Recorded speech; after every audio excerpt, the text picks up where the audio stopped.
Pernahkah kamu berjalan melewati pabrik tua yang sudah bertahun-tahun ditinggalkan, lalu merinding tanpa tahu sebabnya? Di tengah desa kecil di Jawa Timur, berdiri sebuah bangunan raksasa dari zaman kolonial, pabrik gula Gondang. Pabrik itu tidak hanya menyimpan sejarah, tapi juga sesuatu yang lebih gelap, jauh lebih mengerikan dari sekadar bangunan tua. Penampakan noni Belanda, barisan pocong di rumah dinas, hingga wanita ular yang muncul saat malam hari, semua menjadi bagian dari kutukan panjang yang tak pernah selesai. Dan yang paling menakutkan, kutukan itu mungkin masih hidup dan sedang mencari korban baru. Jangan pernah coba datang ke pabrik ini, karena yang kamu bangunkan bisa saja ikut pulang bersamamu. Inilah kisah nyata yang menjadi legenda kelam warga sekitar arwah pabrik Gondang. Pabrik gula Gondang, peninggalan kolonial Belanda yang terletak di pelosok Jawa Tengah, kini berdiri muram seperti kuburan raksasa. Dindingnya dipenuhi lumut, cerobongnya berkarat, dan suara-suara tak kasat mata kerap terdengar saat malam mulai turun. Meski sudah tak beroperasi sejak puluhan tahun lalu, kompleks pabrik itu masih digunakan oleh beberapa pekerja lokal sebagai rumah dinas. Salah satunya adalah Mas Hendra, seorang penjaga malam yang sudah lebih dari 5 tahun tinggal di sana. Mas Hendra dikenal sebagai orang yang keras kepala namun bertanggung jawab. Ia tak percaya cerita-cerita gaib yang sering dibicarakan warga sekitar.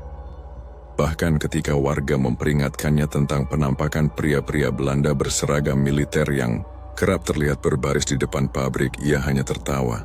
Tapi semua berubah pada suatu malam, ketika ia mengalami kejadian yang akan menghancurkan logika dan kepercayaannya. Malam itu langit begitu kelam. Angin berembus membawa bau tebu terbakar yang seharusnya tak ada.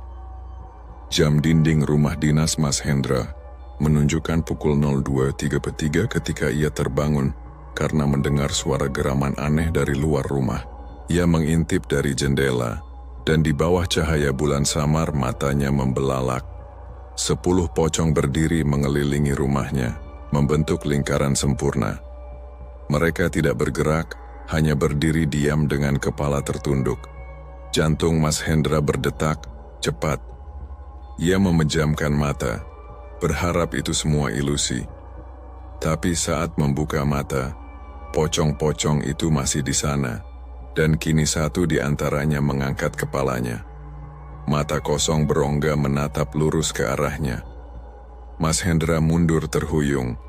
Tubuhnya shimiter. Ia bergegas mengambil senter dan berlari ke pintu, berniat membuka dan mengusir siapapun atau apapun itu. Namun saat ia membuka pintu, tak ada siapapun di sana.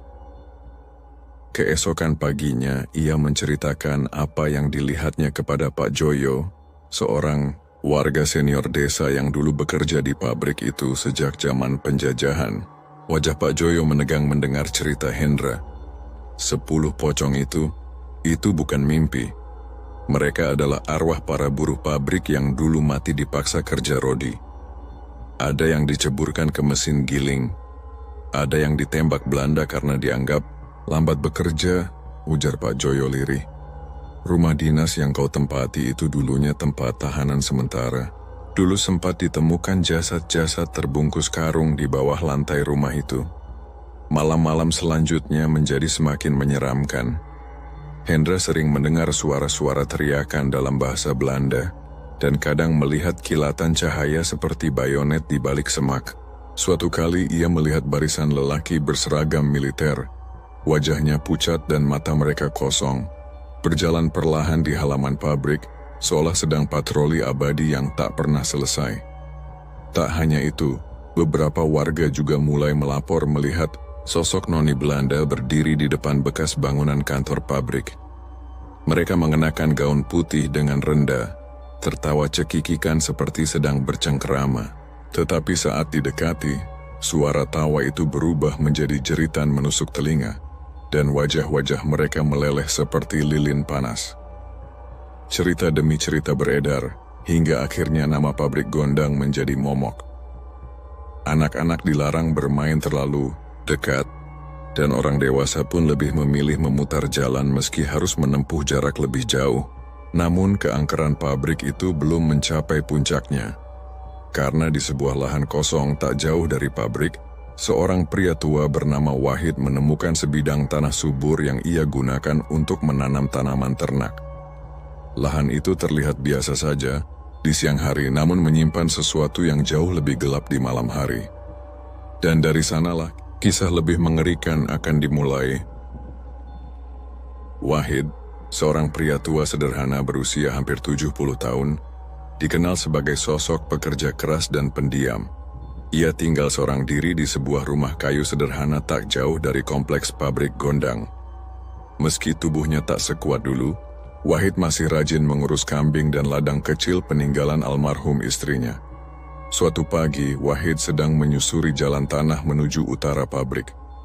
Ia tak sengaja menemukan sebidang lahan kosong yang tampak tak terjamah manusia. Letaknya agak tersembunyi di balik rerimbunan bambu. Seolah sengaja disembunyikan oleh waktu. Tanahnya gembur, subur, dan dipenuhi rerumputan liar yang tinggi. Mata Wahid berbinar. Lahan itu sangat cocok untuk ditanami jagung dan rumput gajah untuk pakan ternaknya. Ia mulai mengolah tanah itu keesokan harinya. Tak ada hal aneh pada awalnya, kecuali bau tanahnya yang agak berbeda, sedikit amis dan basah meskipun musim kemarau. Dalam waktu 2 minggu, tanaman Wahid tumbuh dengan cepat, bahkan lebih cepat dari biasanya. Warga yang lewat pun heran, namun Wahid hanya menganggap itu berkah dari Allah. Namun keanehan mulai terjadi. Pada malam ketiga setelah panen pertama, Wahid mengalami demam tinggi. Tubuhnya menggigil hebat padahal siangnya ia terlihat segar bugar. Tetangga yang mendengar rintihan lemasnya mencoba membantunya, membawakan jamu dan obat warung. Tapi demam Wahid tak turun, malah makin parah. Ia mulai meracau, menyebut nama-nama tak dikenal dalam bahasa yang tak dimengerti seperti Miralfa, Ijlen, Nona Panjang. Puncaknya terjadi malam Jumat Kliwon. Beberapa warga yang tinggal di sekitar kompleks pabrik melihat sesuatu yang membuat bulu kuduk mereka berdiri. Sosok wanita aneh menari di depan rumah Wahid. Wanita itu tinggi, rambutnya tergerai panjang hingga menyentuh tanah dan tubuh bagian bawahnya berbentuk ular besar yang sisiknya berkilau kehijauan di bawah cahaya bulan. Gerakannya luas namun ganjil, seperti tarian klasik Jawa yang dicampur dengan gerakan melata. Mata makhluk itu bersinar merah menyala, dan ia menatap rumah Wahid dengan senyum yang tak wajar. Siapapun yang melihat dia akan membawa kutukannya, bisik seorang ibu yang menyaksikan dari kejauhan. Malam itu, seorang pemuda nekat bernama Tono memberanikan diri mendekat dan mengetuk pintu rumah Wahid. Tidak ada jawaban. Ia pun mendorong pintu kayu yang tidak terkunci dan masuk ke dalam. Ruangan gelap dan pengap, udara terasa sangat dingin. Di dalam, Tono menemukan Wahid dalam kondisi mengerikan. Tubuhnya kurus kering seperti dikuras dari dalam, kulitnya pucat kebiruan. Yang paling mengejutkan, di beberapa bagian tubuhnya muncul sisik berwarna hijau gelap. Sisik itu bukan luka, bukan penyakit kulit. Sisik itu tampak alami, seperti milik seekor reptil. Warga memanggil Kyai Sukmo, seorang guru spiritual tua yang terkenal bisa menghadapi gangguan gaib di desa. Setelah melakukan ritual pembacaan doa dan ruqyah selama hampir 3 jam, Kyai Sukmo berseru sambil menggenggam tasbihnya erat-erat. Ini bukan sakit biasa. Wahid terkena pengaruh sundel ular, makhluk penunggu tanah terlarang. Tanah tempat ia menanam bukan tanah kosong. Itu bekas pembantaian zaman dulu. Semua orang terdiam. Menurut penuturan Kyai Sukmo, tanah itu dulunya adalah lokasi eksekusi rahasia para pribumi yang memberontak pada Belanda. Banyak perempuan yang dipaksa menjadi pelayan atau pemuas nafsu para penjaga Belanda. Salah satu dari mereka, bernama Miralfa, adalah perempuan yang menolak tunduk. Ia dibunuh dengan cara keji, tubuhnya dilempar ke lubang besar dan dikutuk karena dianggap membawa sial. Konon, arwah Miralfa tidak sepenuhnya mati sebagai manusia.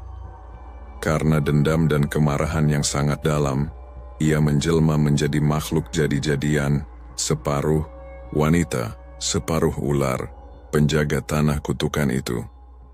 Siapapun yang mengganggu tanah tempat Miralfa dikubur, akan dipelihara olehnya, ucap Kiai Sukmo, bukan untuk dilindungi, tapi untuk dijadikan pengganti. Wahid pun hanya bisa menangis, pelan saat sadar. Sebelum kembali tidak sadarkan diri, Kiai Sukmo menyuruh warga mengubur semua hasil panen Wahid dari lahan tersebut, dan menabur garam serta bacaan surat-surat tertentu di sekeliling rumahnya. Tapi sejak malam itu, wanita ular itu kadang masih terlihat duduk di atap rumah Wahid, menatap ke dalam, seolah belum rela melepaskan calon tumbalnya. Namun keangkeran pabrik gondang tidak berhenti pada Wahid, karena setelah cerita ini menyebar, warga mulai menceritakan kejadian-kejadian serupa yang mereka alami. Sebagian mengaku melihat bayangan perempuan duduk di mesin penggiling tebu, dan ada pula yang mendengar suara tangisan anak kecil dari dalam cerobong. Dan dalam waktu dekat, sebuah tim peneliti sejarah akan datang menelusuri pabrik tua itu. Mereka tak tahu bahwa apa yang mereka buka bisa jadi tak akan pernah bisa ditutup kembali. Tak lama setelah kejadian mengerikan yang menimpa Pak Wahid, kabar mengenai keangkeran kompleks pabrik gondang mulai menyebar luas, bahkan sampai ke telinga komunitas pemerhati sejarah kolonial di Universitas Kota.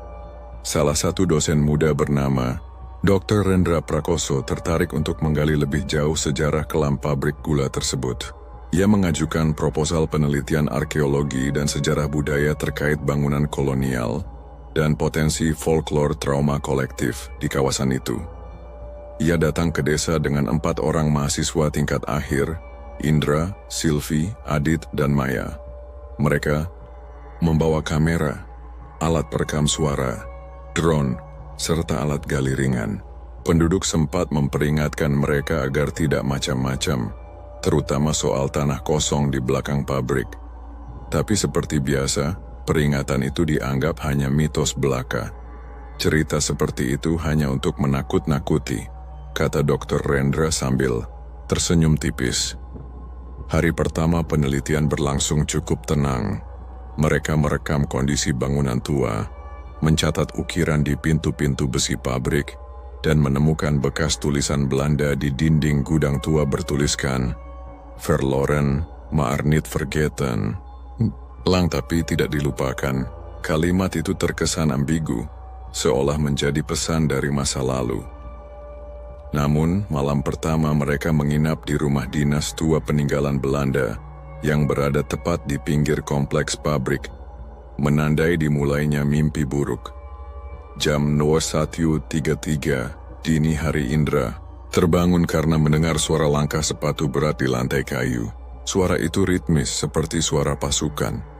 Ketika ia mengintip dari sela pintu kamar, ia melihat barisan pria Belanda berseragam militer zaman kolonial berjalan melintasi ruang tamu. Mereka tidak bicara, tidak menoleh. Wajah mereka pucat dan tanpa ekspresi. Namun yang paling membuatnya bergidik, kaki mereka tak menyentuh lantai. Mereka melayang beberapa senti di atas tanah. Panik Indra membangunkan Dr. Rendra dan teman-temannya. Namun saat mereka semua keluar kamar, tak ada siapa-siapa. Ruang tamu kosong. Udara dingin dan bau besi tua menyelimuti seluruh ruangan. Maya menangis diam-diam, sementara Silvi terus berdoa dalam hati. Esok harinya mereka menemukan jejak sepatu tentara di tanah yang basah di depan rumah. Meskipun malam sebelumnya tidak turun hujan, Adit yang bertugas mengoperasikan drone mengatakan bahwa drone mereka terjatuh malam itu karena sinyal tiba-tiba menghilang. Lokasi terlarang hari ketiga, Dr. Rendra mengajak mereka menuju lokasi tanah kosong yang ditanami oleh Pak Wahid. Saat mereka mendekati area itu, suasana langsung berubah. Angin berhenti berhembus, burung-burung yang biasanya ramai mendadak lenyap. Bahkan suara serangga pun tak terdengar. Ini bukan suasana normal, gumam Maya lirih. Dr. Rendra menemukan tanah yang lebih lunak di salah satu sudut dan memutuskan untuk menggali. Meskipun Sylvie sempat menolak, kegiatan tetap dilanjutkan. Baru menggali sedalam 80 meter, sekop mereka mengenai sesuatu. Bukan batu, melainkan benda keras yang ternyata adalah tulang tengkorak manusia. Mereka segera menemukan 2 tulang paha, lalu potongan pakaian lusuh yang masih memiliki lambang seragam Belanda. Tapi yang paling mengejutkan adalah ketika mereka menemukan kerangka kecil bersebelahan dengan kerangka dewasa, seolah ibu dan anak dikubur hidup-hidup bersama. Wajah Maya langsung pucat, Adit muntah, sementara Sylvie berteriak keras ketika menyadari bahwa di bagian belakang tengkorak anak itu ada bekas luka cekungan besar, seperti bekas pukulan benda, tumpul. Tiba-tiba udara berubah dingin. Angin berhembus kencang dari arah pabrik tua. Tanah bergetar. Langit yang tadinya cerah mendadak mendung kelam. Salah satu kamera menyala sendiri dan menyorot ke arah lorong pabrik, di mana tampak bayangan sosok tinggi berjubah putih dengan wajah hitam tak berbentuk, melayang perlahan ke arah mereka. Semua panik. Sylvie pingsan. Adit mencoba mengangkat Maya, yang menangis histeris, sementara Indra menarik Dr. Rendra menjauh dari lubang penggalian. Suara-suara mulai terdengar di sekitar mereka. Tangisan wanita, teriakan anak-anak, dan bisikan lirih dalam bahasa Belanda. Ze komen terug. Mereka berlari sekuat tenaga kembali ke rumah dinas. Namun di sana, ketenangan tidak menyambut mereka. Pintu rumah terbuka lebar, lampu yang sebelumnya menyala kini padam. Di dinding ruang tamu terpampang tulisan merah besar, "Jangan bangunkan kami." Tulisan itu basah, menetes seperti darah segar. Penyesalan yang terlambat malam itu, mereka memutuskan meninggalkan rumah dinas dan bermalam di mobil. Esoknya Sylvie mengalami kejang aneh dan harus dibawa ke rumah sakit terdekat. Hasil röntgen menunjukkan ada cairan asing di dalam paru-parunya, namun dokter tidak bisa menjelaskan asalnya. Dr. Rendra memutuskan menghentikan penelitian dan menyerahkan bukti temuan mereka ke pihak berwenang. Namun tak satu pun foto yang mereka ambil berhasil disimpan. Semua file rusak. Beberapa foto menunjukkan distorsi aneh, dan dalam satu video, terlihat sebuah wajah ular dengan mata merah menatap langsung ke arah kamera sebelum rekamannya gelap total. Kabar beredar cepat. Warga desa mulai menyegel tanah itu dengan pagar bambu dan menanam pohon beringin kecil sebagai penutup dunia. Kiai Sukmo pun memperingatkan, apa yang mereka gali bukan hanya tulang, tapi dendam yang tertanam dalam tanah itu. Dendam yang tak bisa diredam dengan ilmu atau teknologi. Namun dendam itu belum selesai. Karena pada malam setelah rombongan peneliti kembali ke kota, seorang warga melihat bayangan wanita tinggi dengan ekor ular besar berdiri di atas genteng rumah. Pak Wahid menghadap ke arah jalan utama, seolah menunggu seseorang. Akhir yang tak semua orang siap untuk terima. Malam di desa Gondang kembali mencekam. Setelah kejadian penemuan tulang belulang dan gangguan gaib yang dialami rombongan Dr. Rendra, satu persatu warga mulai melaporkan penampakan-penampakan aneh. Tapi ada satu kejadian yang benar-benar mengguncang seluruh desa. Kematian Pak Karto, petugas ronda, yang ditemukan tergantung di pos jaga dekat pabrik, dengan wajah membiru dan mata melotot ke arah bangunan tua itu. Yang aneh, di dada Pak Karto tergores tulisan aneh dalam aksara Belanda kuno. Zij die wekten zullen boeten. Mereka yang membangunkan akan membayar harganya. Sejak kejadian itu desa seperti kehilangan nyawa. Warung-warung tutup lebih cepat. Anak-anak dilarang keluar rumah saat matahari tenggelam. Bahkan ayam dan kambing pun mendadak sakit dan mati tanpa sebab. Beberapa warga mendengar suara gamelan dari arah pabrik saat malam Jumat, padahal bangunan itu sudah terkunci dan digembok oleh aparat desa. Di sisi lain, Dr. Rendra dan timnya mulai mengalami gangguan di kota. Sylvie yang sempat dirawat mulai bicara sendiri dalam bahasa Belanda, padahal sebelumnya dia sama sekali tidak bisa. Di kamar kosnya ditemukan lumpur dan sisik tipis berserakan di bawah tempat tidur. Setiap malam, ia mengaku bermimpi dicekik oleh wanita yang separuh tubuhnya berupa ular, dengan rambut panjang menjuntai dan gigi tajam berbaris rapi. Sementara itu Adit meninggal secara misterius di kamar kos. Tubuhnya ditemukan kaku di dalam lemari, dengan posisi meringkuk dan mata membelalak, seperti melihat sesuatu yang sangat menakutkan sebelum mati. Tangannya mencakar-cakar dinding lemari dari dalam, seolah mencoba keluar. Indra, yang merasa hidupnya dalam bahaya, kembali ke desa Gondang sendirian. Ia ingin tahu lebih jauh apa sebenarnya yang mereka bangunkan. Ia menemui Kiai Sukmo, satu-satunya orang yang dianggap bisa bicara dengan dunia yang tidak terlihat. Kiai Sukmo akhirnya membuka suara. Gondang dulu tempat upacara kolonial. Waktu pabrik masih dikuasai Belanda, banyak pekerja pribumi dipaksa kerja sampai mati. Tapi ada satu yang paling kelam, seorang noni Belanda yang berselingkuh dengan mandor Jawa, ketahuan hamil, dan akhirnya dikutuk. Noni Belanda itu, kata Kiai, dibunuh diam-diam oleh ayahnya sendiri, seorang petinggi militer.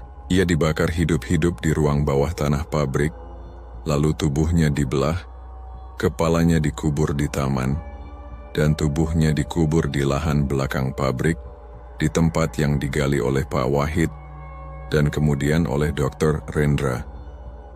Tapi sebelum tewas, sang noni sempat mengutuk, "Aku akan kembali, aku dan anakku akan menyatu dengan tanah ini. Siapapun yang mengganggu tidurku, akan aku gigit sampai jiwa mereka terbelah." Dan begitulah awal mula legenda wanita ular Gondang. Kiai Sukmo berkata bahwa hanya ada satu cara untuk mengunci kembali gerbang arwah yang telah dibuka, menutup kembali liang tempat tulang belulang ditemukan, dengan darah dari garis keturunan pelaku sejarah. Masalahnya, siapa yang masih memiliki garis keturunan Belanda di desa itu? Indra tak menyangka bahwa ternyata Dr. Rendra adalah keturunan langsung dari pemilik pabrik Gondang. Nenek buyutnya adalah adik dari Letnan Kolonel De Witt, komandan militer yang bertanggung jawab atas pembantaian pekerja pribumi dan pembakaran sang noni. Fakta itu membuat Indra kembali ke kota untuk menjemput Dr. Rendra. Tapi ia terlambat. Malam itu rumah Dr. Rendra terbakar. Mayatnya ditemukan hangus dengan tubuh menggenggam tulang tengkorak kecil yang entah dari mana datangnya. Dan anehnya, sebelum meninggal, ia sempat menulis kata "maaf" di tembok rumah dengan darahnya sendiri. Dengan kepergian Dr. Rendra, tak ada lagi yang bisa menutup kembali pintu arwah. Warga desa memutuskan untuk menyegel seluruh kompleks dengan bantuan para kiai dan spiritualis. Ritual penutupan dilakukan tengah malam dengan menabur garam, daun bidara, dan darah ayam cemani di 7 titik penjuru pabrik. Namun saat azan subuh berkumandang, terdengar suara jeritan panjang dari arah ruang bawah tanah. Teriakan seorang wanita yang bercampur dengan suara mendesis mengerikan. Sejak itu, pabrik ditutup total dan dianggap sebagai zona terlarang. Warga tak lagi berani menengok ke arah bangunan itu, dan siapapun yang mencoba datang akan langsung merasakan hawa berat di dadanya. Satu demi satu tanaman layu jika terlalu dekat dengan pagar kompleks, seolah tanah itu menolak kehidupan. Hingga hari ini pabrik Gondang tetap berdiri, ditinggalkan dan penuh semak. Tapi bagi yang peka, jika melewati jalan kecil menuju area itu, kadang terdengar suara sepatu tentara atau nyanyian lirih seorang noni Belanda. Konon, setiap malam Jumat Kliwon akan tampak wanita berwajah separuh manusia, separuh ular, menari di tengah taman belakang pabrik dengan tangisan bayi menggema di kejauhan. Dan tidak ada satupun orang yang berani menoleh ke arah itu, karena mereka tahu, sekali menoleh, dia akan mengikutimu pulang. Cerita ini diilhami dari kisah nyata yang bercampur dengan legenda lokal, dan hingga kini masih menjadi bahan bisik-bisik warga di sekeliling eks pabrik Gondang. Jangan pernah bangunkan yang sudah dikutuk untuk tidur. Pabrik itu kini kosong, tapi siapapun yang lewat akan merasakan mata yang mengawasi dari balik jendela pecah. Tangisan bayi, jejak sepatu tentara, tarian wanita setengah manusia setengah ular di malam hari. Semua bukan cerita, karangan, tapi warisan kutukan yang ditanam jauh di dalam tanah Gondang. Dan selama keturunan para pelaku sejarah masih hidup, pabrik itu akan terus menagih. Berani menginjakkan kaki di sana? Mungkin dia sudah tahu nama lengkapmu. Simpan cerita ini, tapi jangan ulangi kesalahannya. Sekali kamu tahu, kamu tidak bisa melupakannya.